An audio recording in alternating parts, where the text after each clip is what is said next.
Somewhere in the rainforests of Central America, roughly 3,000 years before the first candy bar existed, a civilization was drinking what we now call chocolate, and it tasted nothing like anything you have ever put in your mouth. No sugar, no milk. Bitter, foamy, spiked with chili, poured between ceramic vessels from a height to generate a prized layer of froth that only priests and rulers were permitted to touch.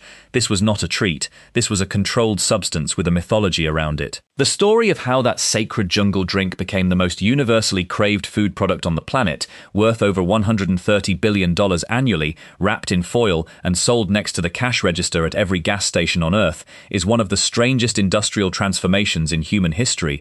And to understand it properly, you have to start not with a factory, not with a Swiss chocolatier, but with the Olmec.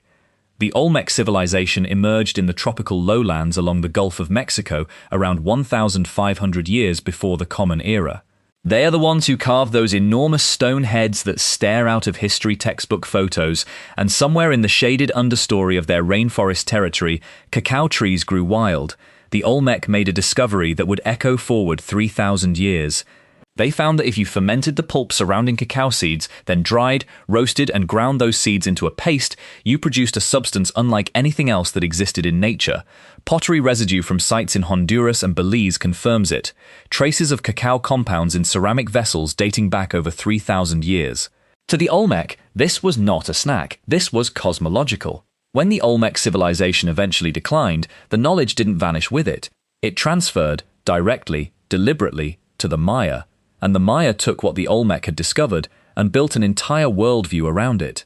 The Popol Vuh, the sacred Maya creation text, describes cacao as one of the substances the gods used to construct human beings. Not something humans discovered, something humans were made from. That is how central this was. That is how deep the relationship went. Maya chocolate was thick, bitter, sometimes gritty. It was mixed with water, cornmeal, chili peppers, and vanilla. The most prestigious version produced a dense foam on top. That foam was the prize, reserved for rulers and priests. And then there was the economy. Cacao beans throughout Mesoamerica functioned as currency. A turkey cost roughly 100 cacao beans. A slave cost around 1,000. An entire monetary system, with exchange rates and tribute requirements, ran on seeds pulled from trees growing in the jungle. The metaphor practically writes itself. Except it wasn't a metaphor, it was a treasury. By the time the Aztec Empire dominated central Mexico in the 1400s, cacao had become the most strategically important agricultural product in the region. With one significant problem: cacao trees cannot survive the dry, high-altitude climate around Tenochtitlan. The Aztecs had built one of the most sophisticated urban civilizations in the Americas: aqueducts, causeways, floating gardens, a capital city larger than anything then existing in Europe. And they could not grow their own chocolate. So they did what empires do. They conquered the lowland regions where cacao flourished and demanded it as tribute.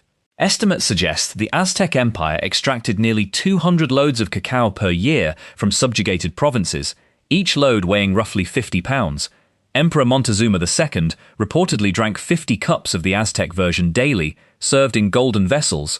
The Aztec name for it was chocolatl, bitter water. Warriors drank it before combat, priests used it in ceremony, sacrificial victims were offered a cup of it as a final act of reverence before they died.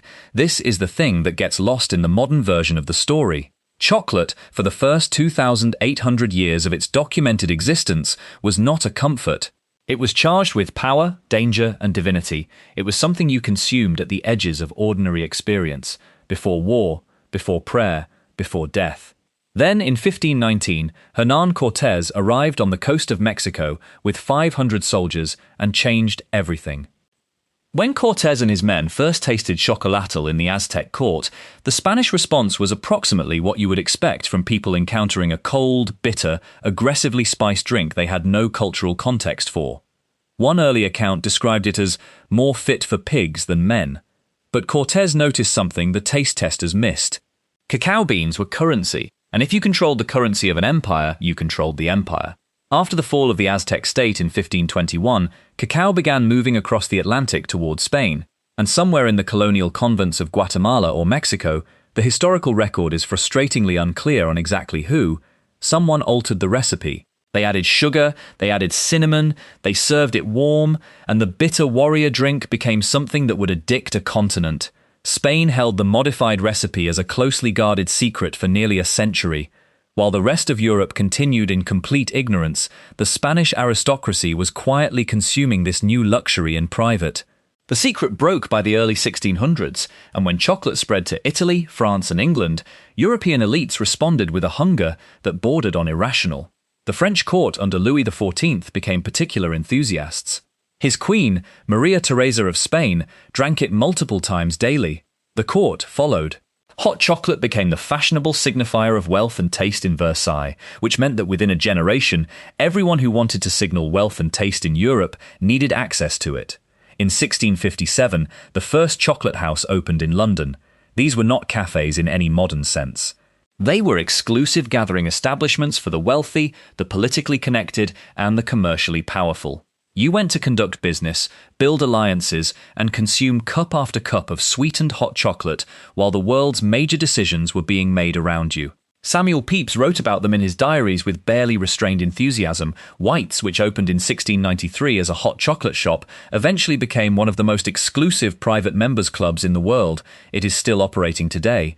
Meanwhile, European physicians were prescribing chocolate for stomach disorders, fatigue, and melancholy. Whether it treated any of those conditions is genuinely unclear. It certainly made patients more willing to keep their appointments. For 200 years after arriving in Europe, chocolate remained only a drink, and an expensive one. The process of transforming raw cacao beans into drinkable chocolate was labor-intensive, and the result was gritty, difficult to dissolve, and left a thick residue of natural fat floating on top. Chocolate was a luxury item with a structural cost problem. That problem ended in 1828. A Dutch chemist named Coenraad Johannes van Houten invented a hydraulic press capable of extracting most of the natural fat from roasted cacao beans. What remained was a dry cake that could be pulverized into a fine, consistent powder. Van Houten then treated the powder with alkaline salts to cut its bitterness, a process the industry still calls Dutching, after him, nearly 2 centuries later. The implications were immediate and enormous. Cocoa powder dissolved smoothly in liquid. It could be produced faster, in greater volume, and at a fraction of the previous cost. Chocolate, for the first time in its 3,000-year history, was within reach of people who were not nobility. But Van Houten's press did something he probably hadn't anticipated. By separating cocoa butter from cocoa solids, he created the 2 building blocks that would make solid chocolate physically possible. And 19 years later, a British company called J.S. Fry & Sons put those 2 things back together differently. They combined cocoa powder and sugar with the separated cocoa butter and produced a smooth, moldable paste that hardened into a solid bar. They called it eating chocolate. For 3,000 years, chocolate had been a liquid. In a factory in Bristol, in 1847, it became something you could hold in your hand. Pay attention to this next part, because it explains how chocolate stopped being a luxury and became an obsession. In 1875, a Swiss candle maker named Daniel Peter had spent 8 years trying to solve what should have been a simple problem. Milk makes chocolate creamier, but milk contains water, and water causes chocolate to seize into a grainy, unusable paste. Peter couldn't crack it. Then his neighbor showed him a product he had recently invented, Henri Nestlé. That Nestlé had developed a powdered condensed milk. Peter combined it with chocolate. Milk chocolate was born, and the neighborly collaboration that produced it became one of the most commercially significant moments in food history. 4 years after that, in 1879, a Swiss chocolatier named Rodolphe Lindt accidentally left his mixing machine running overnight. He returned the next morning to discover that the extended mixing had produced chocolate with a texture no one had ever achieved, smooth, glossy, and almost liquid on the tongue. He called the process conching, after the shell shape of his mixing basin. Every serious chocolate manufacturer in the world still uses it. Within 50 years, chocolate had traveled from gritty aristocratic drink to mass-producible solid food. The only remaining obstacle was price. That obstacle had a name: Milton Snavely Hershey. Hershey was a caramel maker from rural Pennsylvania when he visited the 1893 World's Columbian Exposition in Chicago and watched German chocolate-making machinery operating. He sold his caramel company for $1 million, a staggering sum for the era, and redirected everything toward one idea: not the best chocolate, the cheapest chocolate. He understood that Swiss and Belgian chocolatiers had a decisive quality advantage and that competing with them directly was not the path. The path was to make chocolate so affordable that every American, regardless of income, could buy it. He built an entire town around his factory in central Pennsylvania, Hershey, Pennsylvania, with streets called Chocolate Avenue and Cacao Avenue, its own schools, parks, and amusement park. The Hershey bar, introduced in 1900, was the first mass-produced, mass-marketed chocolate bar in the United States. By the 1920s, the company was producing millions of bars per day. Frank Mars introduced the Milky Way bar in 1923. His son Forrest Mars developed M&Ms in 1941, the design reportedly inspired by chocolate pellets coated in a sugar shell he had seen Spanish soldiers eating during the Civil War there, a method that prevented the chocolate from melting in their hands. Then chocolate went to war. The United States military commissioned Hershey during World War II to produce a field ration bar. The specifications were precise: 4 ounces, high caloric density, engineered to withstand high temperatures, and deliberately designed to taste only slightly better than a boiled potato. The military's reasoning was specific. They needed soldiers to treat these bars as emergency survival rations, not snacks. If the chocolate tasted good, soldiers would eat it immediately, so Hershey manufactured the D-ration bar to the exact edge of palatability. Over the course of the war, Hershey produced over 3 billion of them. 3 billion. When American troops moved through liberated towns in Europe and the Pacific, they distributed chocolate to civilians and children who had never tasted it. An entire generation around the world had their first encounter with chocolate from the hands of a GI. The post-war explosion in global chocolate consumption was, at least partly, a function of that wartime introduction. Today, the global chocolate market is worth over $130 billion annually, larger than the GDP of more than 100 countries. Roughly 70% of the world's cacao is grown in West Africa, with Ivory Coast and Ghana producing more than half of the global supply. Millions of smallholder farmers work plots smaller than 5 acres to meet that demand. And here is the part of the story the industry has spent decades not telling cleanly. Many of those farms rely on child labor.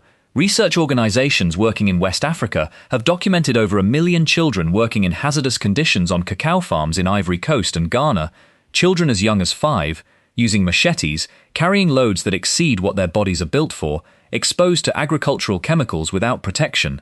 In 2001, the major chocolate companies signed the Harkin-Engel Protocol, a formal pledge to eliminate the worst forms of child labor from their cacao supply chains within 4 years. More than 2 decades later, the problem persists at scale.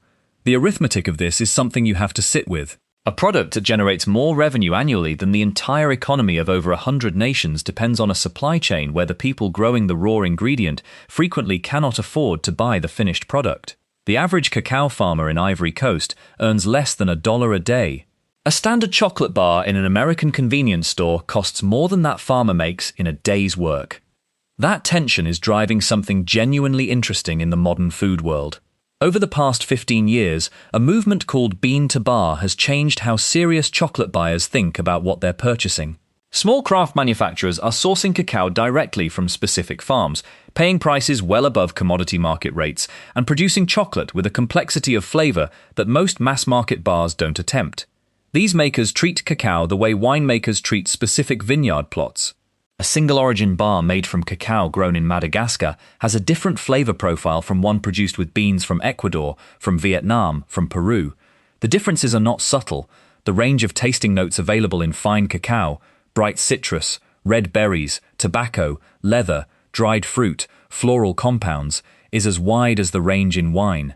The mass-market bars that dominate global sales use heavily processed cacao blended from multiple sources, specifically engineered to eliminate that complexity and produce a consistent, recognizable uniformity, which works perfectly as a business model and tells you almost nothing about what cacao actually tastes like. But the future of chocolate is not stable. Cacao trees are among the more environmentally sensitive major crops in the world. They require consistent temperatures, high humidity, reliable rainfall, and shade. They grow only within a narrow equatorial band. Climate models project that rising temperatures and shifting precipitation patterns could render significant portions of current cacao-growing territory unsuitable for production by 2050. In parts of Ghana and Ivory Coast, temperatures have already risen enough to reduce yields and increase vulnerability to fungal infection and pest infestation. Some researchers are developing more resilient cacao varieties through selective breeding and genetic modification. Others are testing whether production can be expanded into regions that were not historically suitable. Some companies are pursuing synthetic flavor replication, fermenting other plant materials to generate compounds that mimic cacao's chemical profile. Whether consumers will accept that substitute is an open question. Consider the full arc of this. A rainforest fruit that an ancient civilization believed was used by the gods to create human beings became the monetary currency of an empire, the private obsession of European royalty, the commercial project of an industrial revolution, the survival ration of soldiers in 2 world wars, and the most universally purchased flavor on the planet. Chocolate has been money, medicine, ritual, and weapon. It has financed empires and built model towns for factory workers. It has been hoarded in secret by Spanish nobles, prescribed by physicians, distributed by soldiers, and ultimately flattened into uniform bars sold by the billions at checkout counters. The Olmec grinding cacao in the tropical lowlands 3,000 years ago could not have anticipated a world where their sacred drink would be molded into animal shapes, sandwiched between cookies, and handed to children on an October evening without a second thought about where it came from. And yet something has not changed at all. The reason chocolate holds attention in the 21st century is structurally the same reason it held the attention of Maya priests. There is a specific chemical profile inside the cacao bean, theobromine, phenylethylamine, anandamide, and over 600 distinct flavor compounds, that activates pleasure pathways in the human brain in a combination no other single food quite replicates. It's not just the fat, it's not just the sugar, it is the particular cocktail inside the bean itself, assembled by millions of years of plant evolution and stumbled upon by people living in the jungles of Central America 30 centuries ago. The question that doesn't have a comfortable answer is this: now that you know where it comes from, not just historically, but economically, in terms of who grows it and what that costs them, does that change anything about the next time you open a wrapper? Most people will say no. That might be the most revealing thing about the story. The next video on this channel goes somewhere you probably won't expect from a food history series: the story of how sugar, not chocolate, built the modern world's most profitable industry, and why the same colonial infrastructure that moved cacao across the Atlantic also moved something far darker. That one is already up.